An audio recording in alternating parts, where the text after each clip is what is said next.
నమస్తే. ఇన్నాళ్ళు నన్ను సపోర్ట్ చేస్తూ, ఎంకరేజ్ చేస్తూ మీ ప్రేమని నాకు అందిస్తున్న ప్రతి ఒక్కరికి కృతజ్ఞతలు.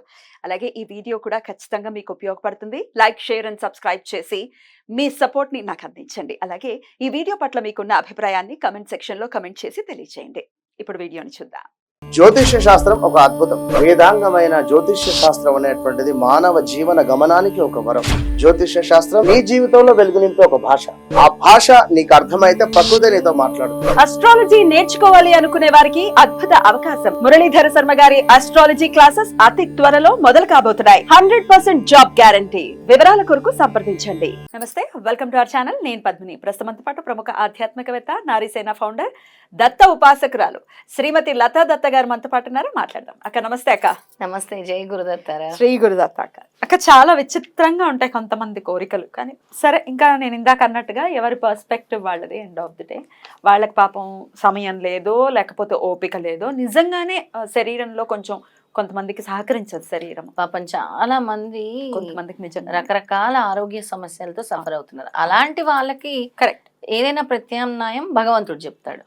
అలాంటి వాళ్ళకి ఓకే. అలాంటి వాళ్ళకి లేదా ఉద్యోగం రీత్యా వాళ్ళకి ఒప్పుకోవట్లేదు, పొద్దున్న నుంచి రాత్రి వరకు వస్తారు, వాళ్ళ కష్టాలు తీరట్లేదు, వాళ్ళకి సమయం లేదు, కొన్ని కన్సిడర్ చేద్దాం, ఒక కుటుంబం కోసం కష్టపడుతున్నారు, అలాంటి వాళ్ళని చేయొచ్చు. ప్రెగ్నెంట్స్ ఉంటారు, వాళ్ళకి ప్రెగ్నెంట్ ఉమెన్ ఫస్ట్ ట్రైమిస్టర్ లో వేవిళ్ళు ఉంటాయి, వాళ్ళు అసలు తినబుద్ధ ఇది పేటాలు, వామిటింగ్స్, ఇట్లా రకరకాలు ఉంటాయి. ప్రెగ్నెంట్ ఉమెన్ తీసుకోవచ్చు, వృద్ధులను తీసుకోవచ్చు, ఆరోగ్య సమస్యలతో ఉండే వాళ్ళని తీసుకోవచ్చు, లేదా చిన్న చిన్న పిల్లలకు కూడా ఇంట్రెస్ట్ ఉన్న వాళ్ళు కూడా రైట్ చదువుతున్నారు. వాళ్ళకి మాత్రమే డిస్క్లైమర్ ముందే వేస్తున్నాను, వాళ్ళకి మాత్రమే. నిజంగా ఓపిక లేని వాళ్ళు నిజంగా ఈ మొత్తం పుస్తకం చదవలేమండి. కానీ ఏదైనా ఒక్క ఇంకొక ఆల్టర్నేటివ్ ఉందా పుస్తకం మొత్తం చదివినంత ఫలితం ఉండడానికి అని అంటే అన్యదా భావించకుండా చెప్పండి అక్క. శ్రీపాదులు వారు బహు చమత్కారి. అవును, బహు చమత్కారి. తర్వాత ఆయన గురించి చెప్పాలనంటే ఆయన తలుచుకుంటే ఏదైనా చేస్తారు. మనకి రిజల్ట్ కనబడుతూనే ఉంటది. ఎంత బాగా అనంటే అంత బాగా ఏదైనా మనకి జరగాలి అంటే పరీక్ష పెట్టడంలో కూడా కరెక్ట్ పరీక్షలు వస్తాయి. పరీక్షలు అంటే వీళ్ళు చేస్తారా చేయరా, వీళ్ళకి ఓపిక ఉందా లేదా, వీళ్ళకి భక్తి శ్రద్ధ ఉందా లేదా అని స్వామి చూస్తారు. చాలా మంది ఫోన్ చేసి అడుగుతారు, అమ్మా మాకు ఇది సమస్య ఉంది, ఇది తీరుతుంది అంటారా, మీరు చెప్పండి. నువ్వేం చేసావని స్వామి తీరుస్తారు? నువ్వు స్వామి నామజపం చేసావా, స్వామి ధ్యానం చేసావా, లేదా స్వామి పారాయణం చేసావా, గ్రంథ పారాయణం ఏమి చేయకుండా నాకు ఇది జరిగిపోవాలి అని అంటే మీ ప్రారంధ కర్మలు అని అంటే మీకు ఎందుకు అర్థం కావట్లేదు? ఏదైనా సులభంగా ఇవ్వడు భగవంతుడు. ఎంతో కష్టపడితేనే మీరు ఉద్యోగం చేస్తేనే డబ్బు సంపాదిస్తున్నారు. అలాగే ఈ భక్తి మార్గంలో రావాలంటే కూడా ఎంతో కష్టపడాలి. కష్టపడితేనే స్వామి దాని ప్రతిఫలం ఇస్తారు, సులభంగా ఇవ్వరు. మరి కొంతమందిని చాలా సులభంగా కరుణిస్తున్నారే, కటాక్షిస్తున్నారే అని అంటే వాళ్ళ గత జన్మ పుణ్యం ఉంటుంది, తప్పకుండా ఉంటుంది. సరే, అసలు ఇంకొకరితో మనం ఎలా కంపేర్ చేసుకుంటాం? ఎలా చేసుకుంటాం? మన రేఖలు ఉన్నాయి ఇంకొకళ్ళలాగా, ఈ చేతిలో ఉన్నవే ఈ చేతిలో ఉండవు. అసలు 5,000 ఒకలా ఉండవు. ఇంకొకరితో కంపేర్ చేసుకోకూడదు, అసలు చేసుకోకూడదు. ఏదైనా కూడా నువ్వు సాధన చెయ్యాలి, పరితపించాలి, నీ కర్మలు తొలగాలి. స్వామి నా కర్మలు తొలగించేలా చూడు, ఈ సమస్యలను ఎదుర్కొనే శక్తి నాకు ఇవ్వు స్వామి. స్వామి నీ పాదాలని పట్టుకునే సమయము నాకు కల్పించు స్వామి, నీ గ్రంథ పారాయణాలు చేసే సమయం నాకు కల్పించు స్వామి, నీ స్తోత్రాలు పఠించే సమయం నాకు కల్పించు స్వామి అని ముందు కోరుకోండి అని నేను చెప్తాను. అయితే ఇప్పుడు నువ్వు అడిగినందుకు వాళ్ళ కోసం అంటే ఇది నేను చెప్పకూడదు, కానీ ఇది చాలా ఇంపార్టెంట్. ఇది ఎంత ఇష్టం అంటే శ్రీపాదుల వారికి ఇది చదవగానే అంటే అంత బ్లెస్సింగ్స్ ఇస్తారు ఆయన. సో 53 అధ్యాయాలు చదివితే ఎంత ఫలితం ఉంటుందో ఇప్పుడు మీరు చెప్పబోయే ఎంత ఉంటుంది? ఒక్క అధ్యాయమా ఏంటక్కది? ఇది అధ్యాయం కాదు, 5 లైన్లు అంతే.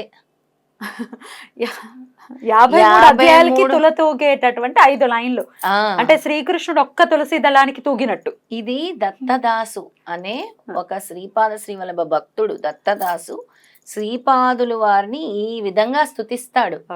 ఎంత ప్రీతి అంటే శ్రీపాదుల వారికి దత్తదాస్ అంటే అసలు ఏమీ తెలియదు వాడికి. ఒక మాలవాడు, వాడు ఎంత ప్రేమతో నన్ను కీర్తించాడు అని వాడికి ఈ పారాయణం చేసిన ఫలితం ఇస్తారు స్వామి.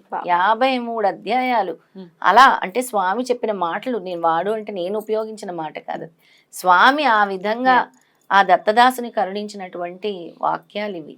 ఆయన స్వామిని ఏ విధంగా స్తుతించాడో ఆ విధంగా మీరందరూ కూడా స్తుతించాలి. ఆ 5 లైన్లు ఇప్పుడు వినిపించిపోతున్నారు. ఈ 5 లైన్లు చదువుకున్నా కూడా 53 అధ్యాయాలు చదివినంత ఫలితం ఉంటుంది అని చెప్తున్నారు. అవును, గ్రంథంలోనే ఉంది. అదే లత గారు ఏదో చేసి లత గారు సృష్టించింది కదా, అది కూడా చదువుతారు. గ్రంథంలో అది కూడా చదువుతాను పద్మిని, తప్పకుండా చదవండి అక్క. అయితే ఇక్కడ ముందు దత్తదాసుడను మాలదాసుడికి ఈ మహోత్సవమును చూచి యోగము కలుగలేదు. ఎవరు యోగము అనంటే స్వామివారికి ఉపనయనం జరుగుతున్న సమయం అన్నమాట. అయితే యోగం కలుగలేదు. అతడు పంచమ జాతికి చెందిన వాడైనందున ఈ అవకాశం కలుగలేదు. అతడు తన జాతి వారందరినీ తన ఇంటికి ఆహ్వానించి దత్త చరిత్రమును వినిపించదనని చెప్పాడు. వారందరూ ఎంతో ఆసక్తితో వాని ఇంటికి చేరారు. దత్తదాసు దత్త చరిత్రమును ఇట్లు చెప్పనారంభించెను. ఎంత ప్రేమ చూడండి, చాలా అందరిని పిలిపించి చదవటం స్వామి గురించి. స్వామి గురించి అద్భుతం. పూర్వయుగములందు అనసూయామాతకును అత్రి మహర్షికిని కుమారుడుగా అవతరించిన ఆ పరంజ్యోతియే ఈనాడు కలియుగంలో శ్రీపాద శ్రీవల్లభ రూపమున మన పీఠికాపురంలో అవతరించెను. ఆ మహాప్రభునకు నేడు ఉపనయనము జరిగాను, ఈరోజు జరిగింది అని చెప్తున్నాడు. ఉపనయనాంతరము దివ్య తేజో విరాజితుడై మన ప్రభువు భాసించుచుండెను.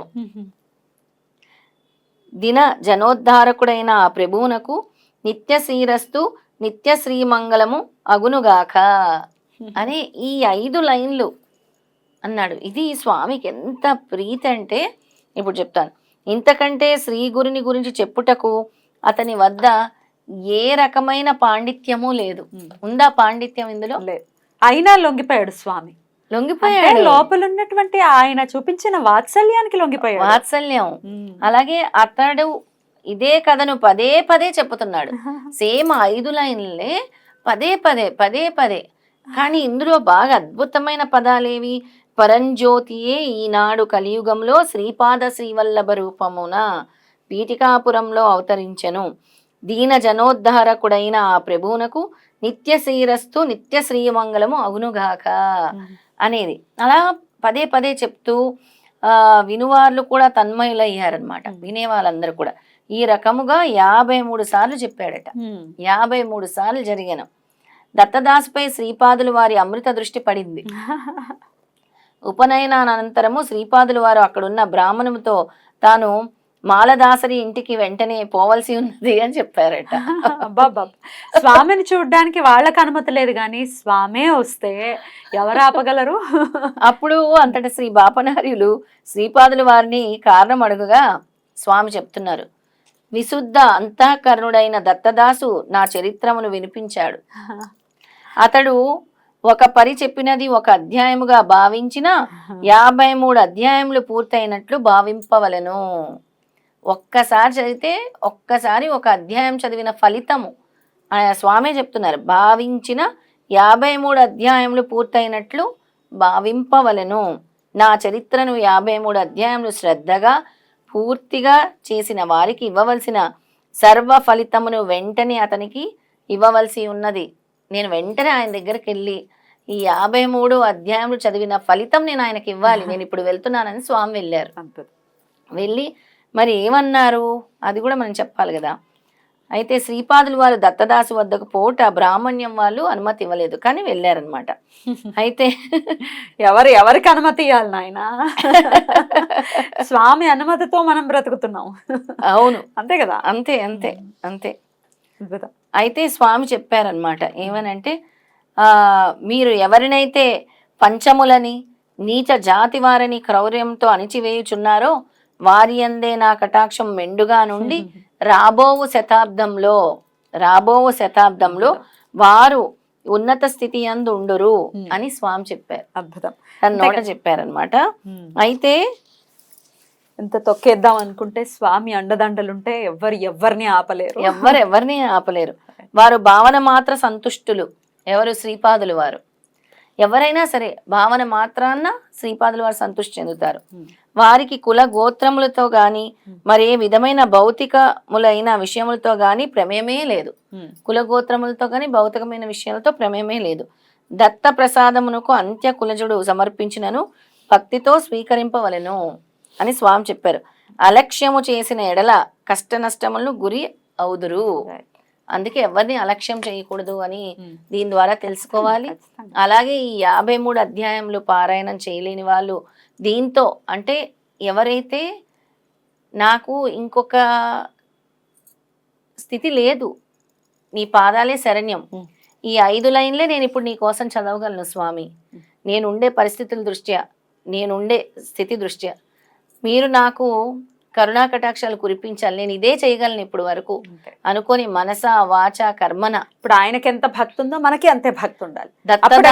దత్తదాసుకున్నంత అంతఃకరణ భక్తితో, అంతఃకరణ శుద్ధి భక్తితో ఎవరైతే ఈ 5 లైన్లు గనక చదువుతారో, 53 పర్యాయములు అంటే 53 సార్లు ఎవరైతే చదువుతారో వాళ్ళకి 53 అధ్యాయాలు చేసిన పారాయణ ఫలితం, శ్రీపాద శ్రీవల్లభ చరితామృతము పారాయణం చేసిన ఫలితము స్వామి ఇవ్వటం జరుగుతుంది. కానీ మీరు ఏ భావంతో చదివి స్వామికి సమర్పించుకుంటారో ఆ భావంతోనే స్వామి మీకు ఫలితాన్ని ఇస్తారని ఈ అధ్యాయం చాలా చక్కగా చెప్తుంది. అసలు అద్భుతం అక్క, చాలా చాలా మహిమాన్వితమైనటువంటి ఆ వృత్తాంతం ఏదైతే ఉందో అది చాలా అద్భుతంగా వివరించారు. అక్కడ నోట్ కూడా చేసుకున్నారు ఇంపార్టెంట్ అని, చాలా ఇష్టంగా చెప్పాలి అని. అలా నా పుస్తకం తిరిగిస్తే అన్ని చోట్ల ఉంటుంది. అయితే దీనికి ఫలితము సద్య ఫలితం వెంటనే అతని అని అనుకుంటే మొత్తం సర్వ ఫలితాన్ని స్వామిస్తారు. అద్భుతం అక్క, చాలా చాలా అద్భుతమైనటువంటి విషయం ఇది, చాలా నిగూఢంగా లోపల ఉంది. చాలా దాన్ని చక్కగా బయటకి తీసి మాకు తెలియజేసినందుకు వేల వేల కృతజ్ఞతలు ప్రేక్షకుల తరపున, నా తరపున కూడా. థ్యాంక్ యూ అక్క. నమస్తే. శ్రీపాదరాజం శరణం ప్రపద్యే. శ్రీదత్తరాజం శరణం ప్రపద్యే.